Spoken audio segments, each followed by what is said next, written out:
Friends don't let friends drive drunk. Yes. No.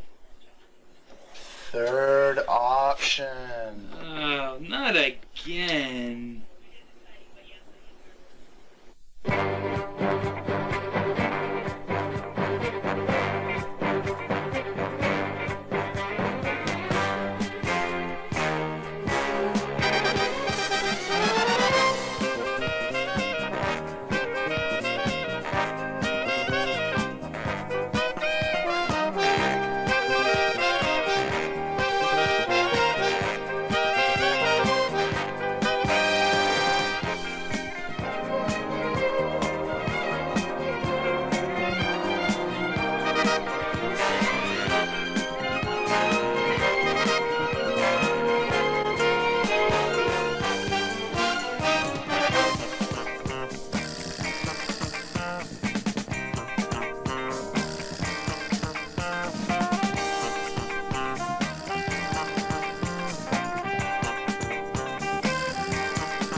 Welcome once again to the third option here on BTV Cable 8.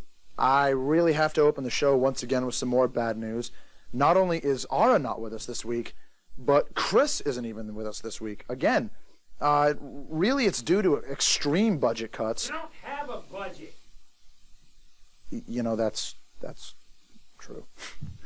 Anyway, this week we will be interviewing Jesse Dubuque. Jesse is an archivist, and we'll be discussing history. Now, let me explain that a little bit. When I say we'll be discussing history, we will not be discussing a particular event or time in history, but really we'll be discussing history itself, history as a unit, and how it affects us and our daily lives. I hope you'll join us for another wonderful discussion, and we're going to head over to the secret library. So we'll see you there. Good thing we can afford water.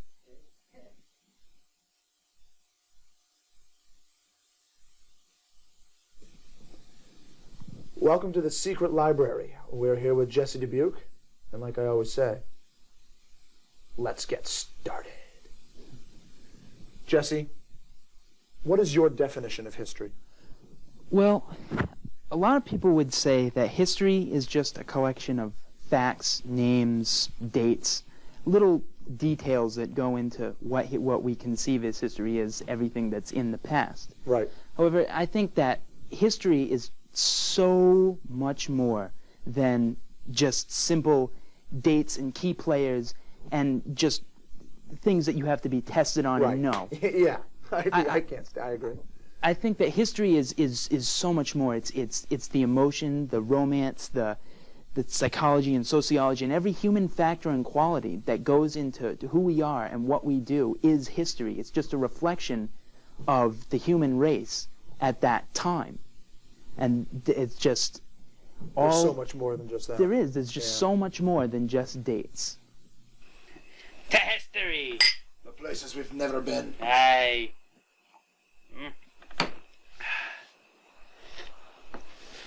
Jesse, based upon your last answer, how do you feel history affects us and our particular society? Meaning American society? Meaning the United States of America, yes. Well, in the U.S., I mean, we don't have that much history. I mean, Not that people, old. yeah, people get fascinated, like I'm fascinated, for instance, by things that are not very old, like, say, 100 years old. And I'm thinking, oh, wow, something from 1897 it's so old to me, but there's so much more history that comes before American history. We have this short piece of history that's only 200 and some odd years, but so much has happened. I mean, the growth of human thinking, not to say human philosophical thinking, etc., etc. I'm talking more about civil rights or suffrage, any kind Technology. of exactly, breakthroughs in human thinking. Medicine. I mean, there's so many things that humans think about. Oh God, I mean, there's seriously. so many things that are in this short span of history, and everything that has happened here, such as suffrage, such as voting rights, such as all these freedoms and liberties that people are picking up, that affects worldwide. China, Russia, these people, they look at our system, and they a lot of them like it. They like the freedoms, etc., and they want that kind of thing. So it's almost like our history, what we're doing, our history, is setting the standard for a lot of different kinds of interactions with other kinds of cultures and stuff like that. What is history?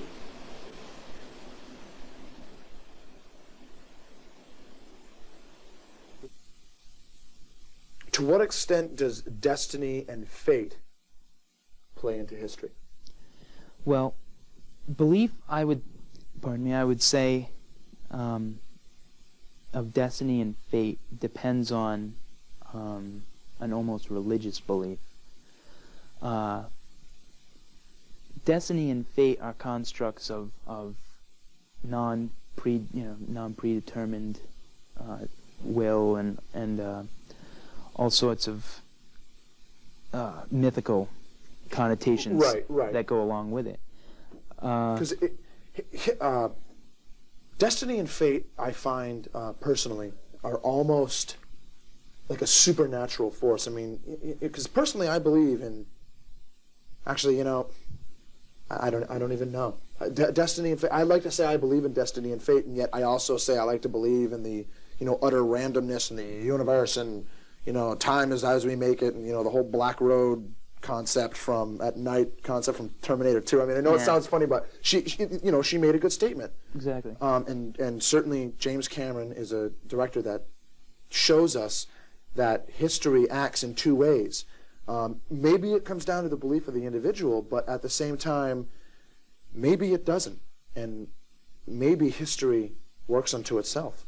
It could, but the funny thing about destiny and fate is that destiny and fate you would never know that you're under fate. I mean, if you were fated to do something, you would never know, because that would just seem to be the natural course of action to go do that thing. If your fate was to fall off a cliff, it would seem perfectly natural for you to be like, oh, I wonder what that rock is over there, and on the side, that's a nice rock. Right. So you would never know. You would be predetermined. So that is actually. It's a good question, but it's less of a question of history and more of a question of theology. It's almost kind of like how psychologists used to have the debate where they were trying to figure out if, when a baby is born, is it a clean slate, or is everything in the head already in there, programmed from the parents, and it's simply a matter of unlocking... Nature versus nurture. Nature versus nurture. But you learn something every day. Life is an experience that changes every day. It's a challenge, and it's a matter of growth and opportunity and, death and taxes. You know what I mean? Some things are predetermined, some things aren't. I mean, we're all going to die. Oh, of course. Maybe today, maybe tomorrow. There are certain things that are predetermined, but things are only the way that we make them. But then again, maybe you do know when your time is going to come.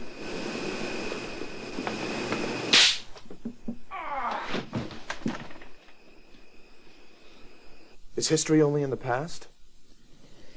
History isn't just a process of the past. History is the future, the present, and, of course, the past. It's the past in that it's what has happened. It is in the present in that... It's what's happening. It's what's happening. It's what we're doing. Everything we're doing is something that we're actually... bad grammar, but it's something that we're didding.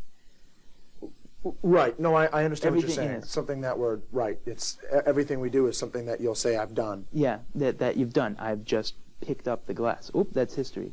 That, see, as I'm doing it, I'm making a piece of May history. not be recorded, but that doesn't mean it's not history. Yes, exactly. I mean, Trip and fall, that's still history. Yeah, I mean, history, but there's so much history that isn't recorded. It's interesting that you should say that, just because there's so much history that isn't recorded, and so much day-to-day history, such as working in archives. I come across all these records of things that might not be considered interesting, correspondence, old records, especially school records. Well, look at what's going on right now. They just reported that they found in the Ronald Reagan Library that he had made, I guess there was a record that he had made. Now, excuse me if I'm in error here in any way, but I do believe I'm being correct when I say that they had found records that he had made calls from the White House and from Camp David requesting political funds, or, requesting, not political funds, but campaign funds. Mm-hmm. Now, somebody took that record. At the time, I mean, if I found it, oh, well, great. I mean, I could really care less if he's making calls for, he's got to do it. Exactly. Whether or not he's allowed to or not, that's law, I suppose. But I don't find that interesting. But still, that's history. Exactly. Everything there's history isn't just major events. It's the mundane, day-to-day events that make history what it is. I mean, Tiananmen Square would have never happened if, there's so many things that went into making that event, and there's so many things that go unrecorded, like those records, and like materials. I'll often go through a record. Say I'll be going through some old school records. Sure. I see some old school records, and I'll find records with a picture of a young girl from 1923 attached to this record, and it just happens to be fascinating for me to be like, look through and be like, oh, Miss blah blah blah, she got an A in history and a D in math, and it's just interesting is that in that she wasn't a earth-shattering person, but she was somebody who was somewhere and had a life and did things and interacted with other people. And affected change. And effectively made the cradle. Because events happen in the cradle of what's going on. Absolutely. If there wasn't just people out there every day doing their thing and doing what they wanted to do, and not necessarily what they want to do, but doing what they are doing, keeping things the way they are, things would never happen. There'd be no events. Because history is, major events are really the product of things needing to be changed usually, or some new thing being established, a new thing being built, a new policy. People love to talk about, history and, predicting the future with all these, psychic hotlines and all that garbage on television and telephones. But everyone would love to have the ability to see into the future. And I sat down with a math professor once because, the old phrase, well, it's just one of those days. Well, what is just one of those days? One of those days is when everything goes wrong. When it rains, it pours. Murphy's Law, yeah. Murphy's Law. And I used to begin to wonder that if you could take these days where you have cascading failures, but you also have cascading successes, there are days when everything goes right. Jess? Yeah, oh yeah. And I used to begin to wonder if it was possible, if you could take a day and assign everything that happened in that day to an individual, not everything that happened in that day because there'd be too many variables, and assign each one of those cascading failures or successes, so-called events, a variable, plug them into an equation, and I'm sure the equation would be super long, but then again, we have supercomputers. I mean, they can beat a human at chess. They can figure it out the next day. I began to wonder if you could assign these variables, put them into an equation, run the equation, could a computer or a human figure out what's going to happen tomorrow, or figure out what's going to happen far down the road? Now, that also basically kind of comes back to Douglas Adams' Hitchhiker's Guide to the Galaxy. When they programmed the supercomputer, they asked the computer, what is the meaning of life? And it took the supercomputer so long to figure out the answer that thousands of years, I think it was, later, the computer came up with the answer 42. Oh, yeah, yeah. And at that point, when the answer came out, they looked at the answer, said 42. What's the question? It's kind of the same thing. Well, what is the question? There's definitely two things I would have to say to that. Is that, first of all, as far as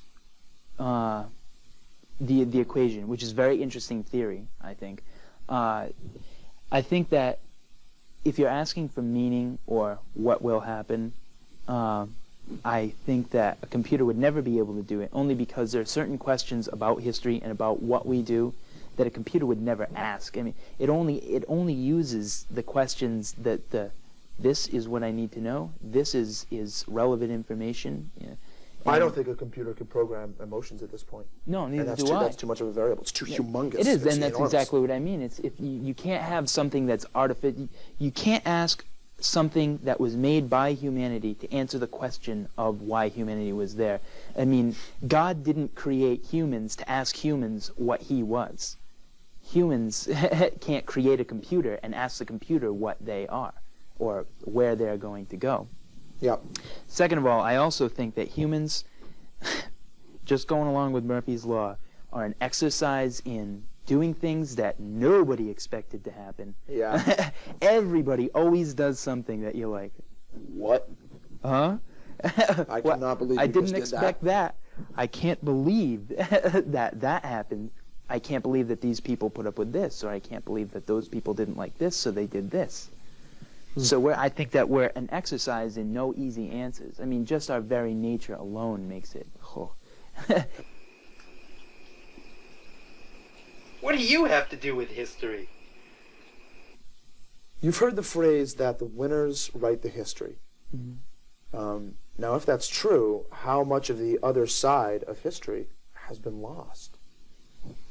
That is a really tough question, and it is true that the victors write the history. Certainly anybody that won the war, events seem to change for whoever's writing them. Just as an example, the American version of the Revolutionary War is very, very different from the version that they teach in British schools. And Right. the American version of the French Revolution is exceedingly different from the way that the French teach the French Revolution. Dropping of the atomic bomb. Exactly. An ultimate To them it was, a oh my horrid God, and tragedy. to us it was like, It was the ultimate. So the winners, of course, I think people, it's just like any kind of situation, and they don't like it, they're going to write it differently to suit it to their needs and the way that they want things to be seen. People always, psychologically, that they're going to change the events so that it fits in with the integrity of who they are, because when you're on your side, you're not the bad guy. Right. You know, no You're matter the what center you of your do, own inner exactly. universe. No matter what you do, if you do it, you're not the bad guy. If you were to do something and some situation was to come out and you were to get into trouble or something, say, you're not the bad guy, I would be the bad guy, or somebody else is the bad guy, but you're not the Right. bad guy. Absolutely, You have to keep that. You have to keep it so that you have not necessarily the good image, but so that you have that sort of security, I would say, in your position. But unfortunately, this gives rise to like the loss of so much history. How much suffering, how much injustice, how many good things, how many inventions, how many ideas, how many beautiful things have been said that have been forgotten simply because they either weren't recorded, somebody thought it was mundane. The Alexandria Library was burned. Exactly. Wink, What wink. what kind of knowledge was lost though in that library? What kind of history was lost when the Jews were persecuted in World War II? How much history was Millions of people. millions of people? Who in that? Millions. Unfortunately, more Russians died in the war. How much of their history is Right. lost? Oh, it's just terrible. Everybody suffers so much because when that's gone, that's gone. Captain Joseph Alden. I wonder how much history is lost. The big and final question. Do you believe that history as we know it right now is accurate and true? I believe that history as we know it right now is not accurate and true, only because, unfortunately, like we were saying before, people that are striving to preserve their egos or their integrity as rulers and political parties, they change history. They glaringly, how many times has history glaringly just been, this event never happened, we don't want anybody to know that. How many times has history been changed? And it's just like the other one, all that history has been lost. All that history is gone because somebody thought it undesirable. And if history is undesirable, it cannot be accurate, because you have to record history objectively. And unfortunately, we can't do that most of the time, because history, you're caught up in who you are, what you're doing, why you're doing it. So you can't look at history in an objective sense. And that, we lose so much just from people not wanting history to be included in the history books. And it can never be accurate. I mean, if just like you were saying with the nuclear bombs, how many secret things do you think have been just swept away that nobody ever knew and nobody ever will know? Well, look at how suspicious we are nowadays. Exactly. It's all over the media, X-Files, and all those types of shows. Everyone is wondering. Actually, to quote that show, the truth is out there. Exactly. Yeah, the truth is out there. It really is out there. Unfortunately, the truth is often destroyed. The people that know the truth are eliminated, and so the truth never comes out. But that's why history can never be really truly accurate, because it's never truly objective. I mean, most of the things that we know about people like the Charlemagne, or old things where people are no longer around, I mean, these people may never have existed, and we will never know, because we'll never go back there ourselves and see. I mean, what's to say that stuff is all just made up? That could be completely, Charlemagne could have been completely somebody else. He could have done completely different things, but if he won every time, all he has to do is change the history, and as soon as everybody dies that knows, that's able to actually have been a part of that history, history is changed. History is completely different, and it's completely inaccurate. I mean, we talk about, people give lectures about the ancient world and all kinds of antiquity and stuff like that. And Sure. It's interesting, but it's unfortunate, because we just don't have that many records from back then. We just don't know. We're actually going on conjecture as much as history professors and researchers and all that. They're genuine usually, and they look through records and they want history to be recorded correctly. But unfortunately, a lot of it's exactly piecing of. Yeah, it's conjecture. Like pieces. We don't know. Putting the pieces we together don't and trying to know look what it means. We don't know what was going on then. There's no visual record. There's a highly unreliable written record. Right. There are. I mean, the Bible. Exactly. There are How artifacts. There are is that? things like cups and bowls and things that everybody uses in everyday life that we find, and we can date them, but that doesn't tell us anything about history, save for what they were people doing, use, yeah. what people use, Right. and that can give. That's actually was incorrect to say. I mean, they are a very valuable source of history, but there's certain things about, I'll say, social history that we don't know and we can't glean. Archaeology from any may source. tell us what was going on, but it doesn't necessarily always tell us what Yeah. they were thinking. Exactly. It won't tell us what they're thinking. It won't give us the emotional impression, the social impression of the area a lot of times. Of course, I mean, you can also learn in extraordinary amounts of material about people just by looking at their garbage or what they use in everyday life, their sure. clothing. I mean, you can learn certain things about them, but if you don't have a reliable thing to say, this is what this was, and this is what we did, and this is what we thought, then you'll never get an accurate representation. It would be just like we'll say Rome. Rome would be a great example. Rome, in antiquity, we know pretty much what the Romans were doing, what they were thinking, what this and that was, the whole deal with the Romans. We know what their culture was all about. However, we don't know very much maybe about, say, a small sect or a small group of people that might have had some kind of particular interest. Say they wanted some kind of religious freedom or something, and they leave and they go off and die in the mountains.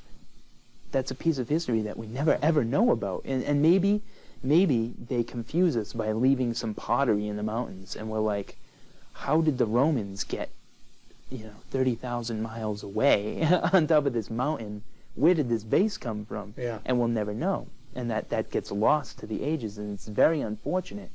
But, and that is also, again, to go on with that, is just that isn't just something that we have problems with in, say, antiquity, Roman times, medieval times, or Renaissance times. That's something that goes on till today. I mean, we have read so much. I've seen so many things, so many exposés, I guess you would say, of things where they were like, look what they did. They tried to change history right here. And that went all the way up to the Freedom of Information Act, I would say, but they still withhold everything, and there's a lot of things that still get withheld. There's a lot of things that still go on that we never ever know about. That's right. I mean, and that's not an accusation toward the government. I'm just saying that's a trend, is that for future people trying to study this time, there will be certain glaring omissions in all kinds of sects of life that. You know what's funny?